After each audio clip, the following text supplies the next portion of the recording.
Sejumlah tantangan pembangunan IKN muncul mulai dari pendanaan hingga kesiapan fasilitas infrastruktur. Hingga kini bahkan Presiden Jokowi masih menunggu lampu hijau untuk berkantor di IKN karena menunggu fasilitas siap. Apakah pembangunan IKN bisa berjalan sesuai rencana atau malah jadi target yang ambisius? Kita bahas lengkapnya bersama tenaga ahli utama KSP, Johannes Joko, dan pengamat yang juga Ketua Umum Masyarakat Kebijakan Publik Indonesia, Rian Nugroho. Selamat malam Mas Joko, Mas Rian. Selamat malam Mbak Friska, selamat malam Pak Rian, sehat selalu. Sehat selalu. Ketemu lagi Pak. Terima kasih, jumpa lagi. Saya ke Mas Joko dulu. Tadi kan kabar baiknya fasad Bilah Garuda terakhir sudah dipasang ya. Nah tapi kalau bicara soal saat ini pemerintah mengejar target selesainya pembangunan IKN, ini proyek ambisius seperti yang dikritik sejumlah pihak, misalnya PDIP, atau memang ini realistis dari pemerintahan Pak Jokowi sebelum purna tugas? Ya, terima kasih Mbak. Jadi kalau boleh saya jelaskan, pembangunan IKN itu kan terdiri dari beberapa tahapan Mbak. Tahapan pertama, kedua, ketiga, dan segala macam. Salah satunya tahapan yang hari ini dikejar itu adalah tahapan yang tadi yang disampaikan oleh Pak Jokowi kurang lebih sekitar 15%. Jadi 15% itu dari keseluruhan Mbak. Itu yang perlu kami garis bawahi. Nah, kalau boleh saya bercerita Mbak, kalau kita lihat dulu kan kita ada pandemi COVID dari 2020, 2021, 2022. Akhir pandemi COVID itu kan di sekitar 2022. Maka penyusunan anggaran dan segala macam terkait IKN itu baru dimulai di tahun 2022, lalu dieksekusi di tahun 2023 dan sekarang di 2024. Artinya kurang lebih sekitar 18 bulan. Dari 18 bulan itu, saya hanya mau menyampaikan karena saya baru aja balik dari IKN, saya melihat sendiri, merasakan sendiri apa yang terjadi di sana, itu luar biasa Mbak. Pergerakannya luar biasa, semangatnya, gairahnya para pekerja, dan segala capaian-capaian yang sudah dicapai. Jadi ini bukan lagi sekedar apakah target itu tercapai atau tidak, tetapi targetnya sudah melampaui begitu Mbak dari apa yang sebenarnya direncanakan dari pembangunan IKN pada tahap pertama yang seperti yang sudah disampaikan oleh Pak Basuki. Jadi luar biasa Pak, luar biasa Mbak apa yang dilakukan teman-teman PUPR ini. Nah untuk kepresnya progresnya seperti apa? Tadi kan di tayangan sebelumnya ada catatan ya untuk Setnek agar segera menerbitkan kepres pindah ke IKN. Itu seperti apa? Ya terus untuk masalah kepres terus dikaji, nanti keputusan dan segala bagaimana pelaksanaannya itu nanti kita tinggal menunggu dari arahan dari Pak Mensesnek dan juga Pak Presiden begitu. Oke, kalau Mas Rian lihatnya ini kan yang paling penting adalah kapan mulai Pak Jokowi di sana. Karena yang sempat jadi pertanyaan adalah mundurnya Pak Jokowi untuk berkantor. Kalau dari sisi Anda, apa yang jadi catatan dalam pembangunan IKN ini? Apakah ada kesan terburu-buru atau semuanya dipercayakan kepada pemerintah sudah on the track sebenarnya? Atau apa dari Anda Mas Rian? Ya, pertanyaannya banyak ini ya. Karena ini saling kait-mengkait ya, pasti akan terkait itu, silakan Mas Rian. Saya kira pertama secara proyek pasti udah ada schedule-nya ya. Kedua, kalau dari segi ngantor, saya sih yakin Pak Jokowi akan ngantor karena namanya ngantor kan nggak harus stay di sana kan. Mungkin sangat simbolik begitu ya, mungkin 1-2 hari simbolik di sana. Mungkin karena kita kan bangsa simbolik kan, kalau nggak bisa dicapai ya simbol-simbol dulu lah. Jadi kalau pertama kalau dari segi kecepatannya ya memang harus dikebut. Sejak dulu kan saya sampaikan, ketua IKN itu harusnya orang proyek, bukan konsultan. Dan kita dengan hormat itu kan dulu kan yang dipilih Pak Jokowi yang kan baik orangnya Pak Bambang waktu itu kan. Tapi pilih konsultan. Jadi kalau orang konsultan berbeda pace-nya dengan orang proyek ya. Kalau Pak Basuki orang proyek ini. Jadi menurut saya dengan dialihkan ke Pak Basuki justru lebih cepat lagi ini. Dan kedua hubungan dengan apakah Pak Jokowi akan ngantor. Saya kira akan ngantor karena beliau perlu simbol lah. Karena simbol yang satu-satunya tersisa adalah 17 Agustus. Nah kalau beliau miss ke sana, simbolnya hilang nanti. Orang Jawa nggak percaya sama simbol-simbol gitu. Gitu Mbak. Oke, nah tapi soal investor sekarang ini juga kan penting. Saat ini pemerintah sudah mulai membuka kemudahan-kemudahan, tapi belum ada investor yang masuk. Kalau misalnya terakhir Kepala BKPM bilang memang ada termnya untuk investor asing masuk. Nah prospeknya bagaimana Anda melihatnya Mas Rian? Jadi kalau saya punya kajian di MAKPI ya, sedikit pesimis lah. Jadi kalau kita menunggu investor tidak mudah karena ini ibu kota kan ibu kota pemerintahan dulu kan, bukan ibu kota bisnis kan. Nah ini yang barangkali sejak pertama perencanaan itu agak grogi karena dibilang uang negara jadi dikatakan investor. Tapi kalau secara rasio investasi, investor tidak akan masuk dalam waktu dekat. Kemungkinan setelah tahun ketiga itu baru serius. Sekarang barangkali komitmen-komitmen, istilahnya taruh uang muka lah supaya itu nanti maju mereka punya kans. Tapi kalau investor belum masuk, menurut saya sih wajar-wajar aja. Karena seperti kita lihat ya, pembangunan ibu kota di manapun di dunia itu gak pakai investor internasional itu government punya uang, sehingga sejak awal ini kan sebenarnya kan kalau saran saya sih nggak usah malu-malu, udah government funding aja. Nah itu nanti bisa kolaborasi dengan publik, misalnya yang bahasa sekarang misalnya crowdfunding lah gitu, itu bisa itu.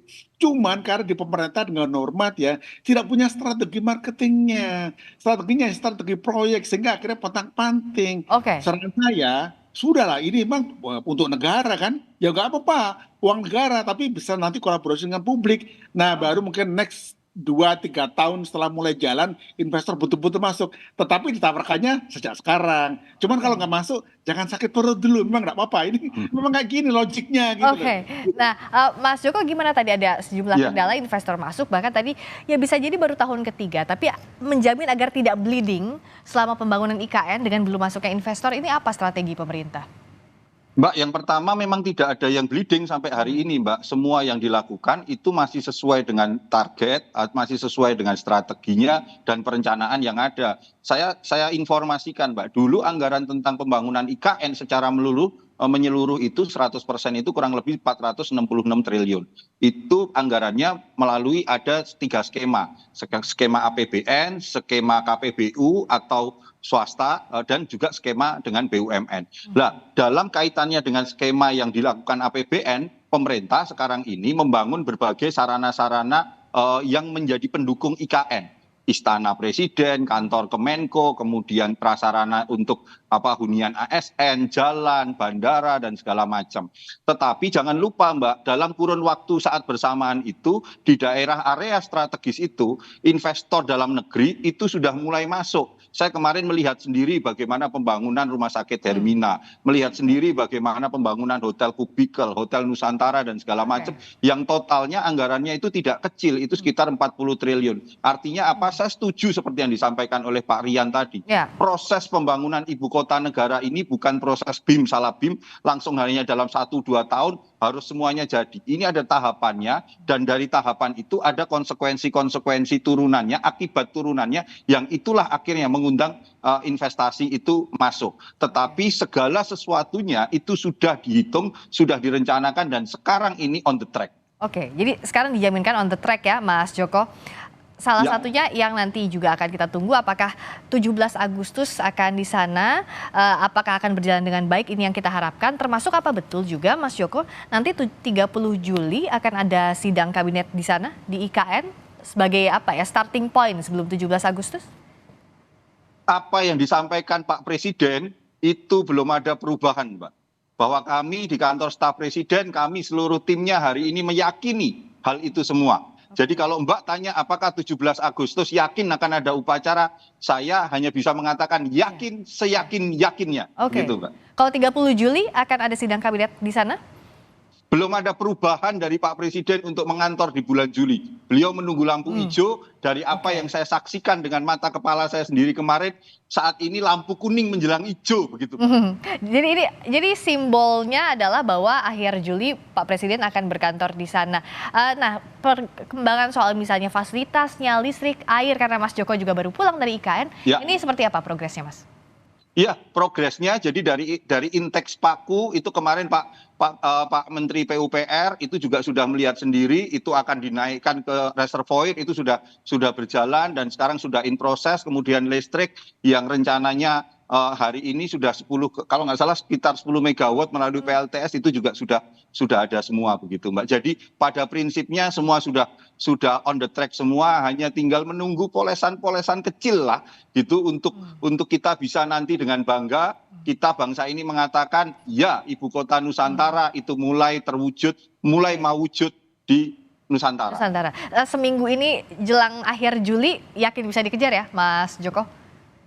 Kalau melihat apa yang dilakukan teman-teman PUPR, saya kok sekali lagi saya nggak bisa berkata-kata. Apa yang sedang dilakukan oleh teman-teman PUPR luar biasa. Pak Basuki dan timnya, jajarannya, seluruh luar itu kita bilang bukan Bandung Bondowoso, memang mereka all out semua. Tetapi ini Mbak catatan yang menarik, dari seluruh pekerja yang ada di sana, mereka bekerja dengan luar biasa, dengan kerja keras, tanpa mengenal lelah, tetapi ada kebanggaan menjadi bagian dari sejarah bangsa Indonesia untuk mewujudkan ibu kota negara yang baru. Nah, kita mendengar optimisme dari Mas Joko ya, Pak Rian ya. Nah, kalau Anda melihatnya pemerintah yang ingin mengejar ini di akhir Juli ini kan jadi salah satu simbol juga agar kepercayaan masyarakat, apalagi investor ini bisa ditarik. Nah, bagaimana Mas Rian melihat apa yang harus pemerintah punya strategi agar ini bisa diwujudkan?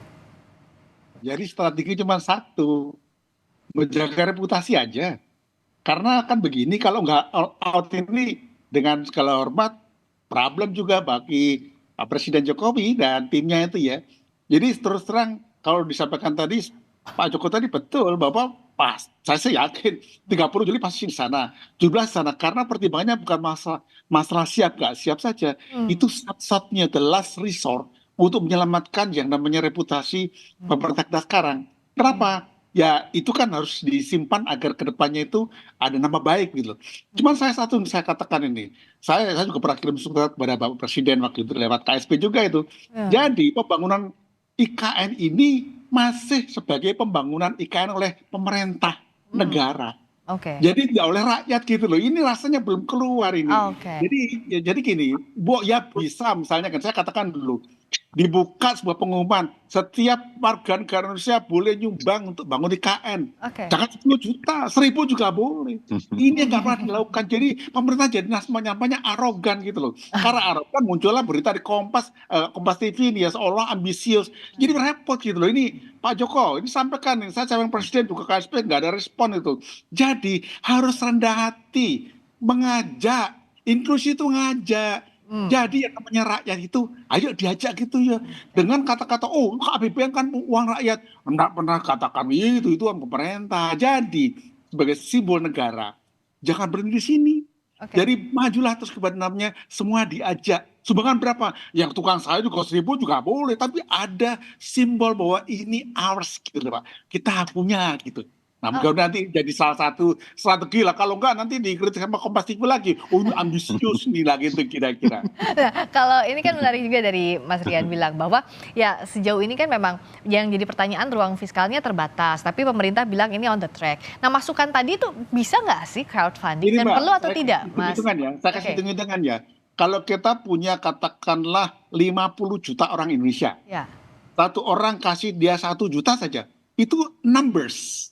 Belum yang lain-lain loh ya. Jadi begini loh, kita ini diajari gotong royong. Tapi mau saya kritik juga ini KSP harusnya kasih input, udah kasih input. Kenapa? It can be done gitu loh. Jadi problem sekarang ini kalau bisa katakan, problem dari pembangunan IKN adalah ada rasa pemerintah mengatakan aku bisa loh gitu. Dan aku bisa itu nggak pakai kalian loh gitu ya. Jadi pemerintah mau katakan IKN itu punya saya sama investor. Itu yang membuat rasanya nggak nyaman bagi saya juga nggak nyaman juga, saya kan bukan investor. Kalau ngasih 1 juta kuat loh, tapi kalau suruh invest nggak kuat. Jadi kalau ditanya Pak Rian apakah itu punya Anda, enggak. Kenapa? That's not mine gitu loh. Jembatan San Francisco ketika dibangun dia outsourcing itu, dan itu nggak pernah dipikir oleh pemerintah yang Pancasila ini. Saya kritik ini kenapa? Karena harusnya sejak awal dipikirkan. Nah itu harusnya oleh siapa? Oleh orang yang bisa berpikir merakyat. Problemnya Pak Jokowi bisa, tapi teman-teman di sekelilingnya itu gak masuk gitu loh. Jadi mana gitu loh. Mas Joko, menarik nih kritik sekaligus masukan dari Mas Rian, gimana? Ya, terima kasih Pak Rian. Kritik dan masukannya tentu nanti saya akan sampaikan langsung kepada Bapak Kepala Staf Presidenan. Sampaikan Pak Muldoko, Pak Rian untuk disampaikan kepada Pak Muldoko. Siap Pak. Tetapi begini Pak, mungkin tentu kita kan apa yang disampaikan Pak Rian itu menarik karena itu bisa membangkitkan semangat gotong royong dari masyarakat kepemilikan tentang ibu kota negara. Tetapi bahwa APBN ya ini mungkin klise Pak, tetapi APBN itu adalah uang rakyat. Itu adalah bagian dari kontribusi rakyat. Dan yang kedua, memang idenya Pak Rian oke Pak, tetapi memang harus dikaji dari tata kelola keuangan Pak. Itu yang harus dipikirkan. Pak. I can help you, Pak. Saya mengajar keuangan negara.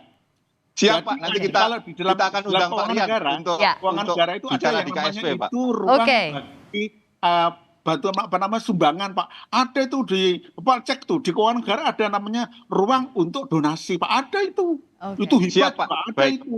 Jadi saya Baik. katakan begini bukan karena mengada-ngada, Pak. Nggih. Karena itu Nggih. bisa diadakan. Dan mohon maaf, jangan katakan klise. Kenapa? Memang klise, rapopo, ya paling baik gitu loh. Kita nggak usah, karena gini, nek wis koyo ngono, ya apa. Karena Iya. gini, ingat ya, pemerintah kita ajari untuk nek wis kas keliru, ya sudah, enggak apa-apa, Oke. lagi bareng-bareng. Jangan pernah khawatir disalahkan. Nek Oke, keliru namanya baik. manusia. Bareng-bareng Terima kasih, aja. Pak. Ya. Antusiasme dan dukungannya Pak Rian untuk Ibu Kota Nusantara. Oke.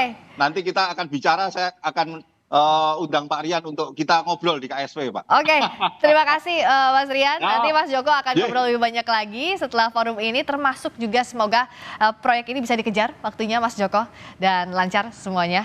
Kita akan tunggu progres pembangunan di Ibu Kota Nusantara. Terima kasih Mas Yohanes Joko. Terima Terima kasih kasih, Mbak Friska. Rian Terima kasih, Pak Nugroho. Rian. Terima kasih. Nugroho, sehat Selamat selalu. malam.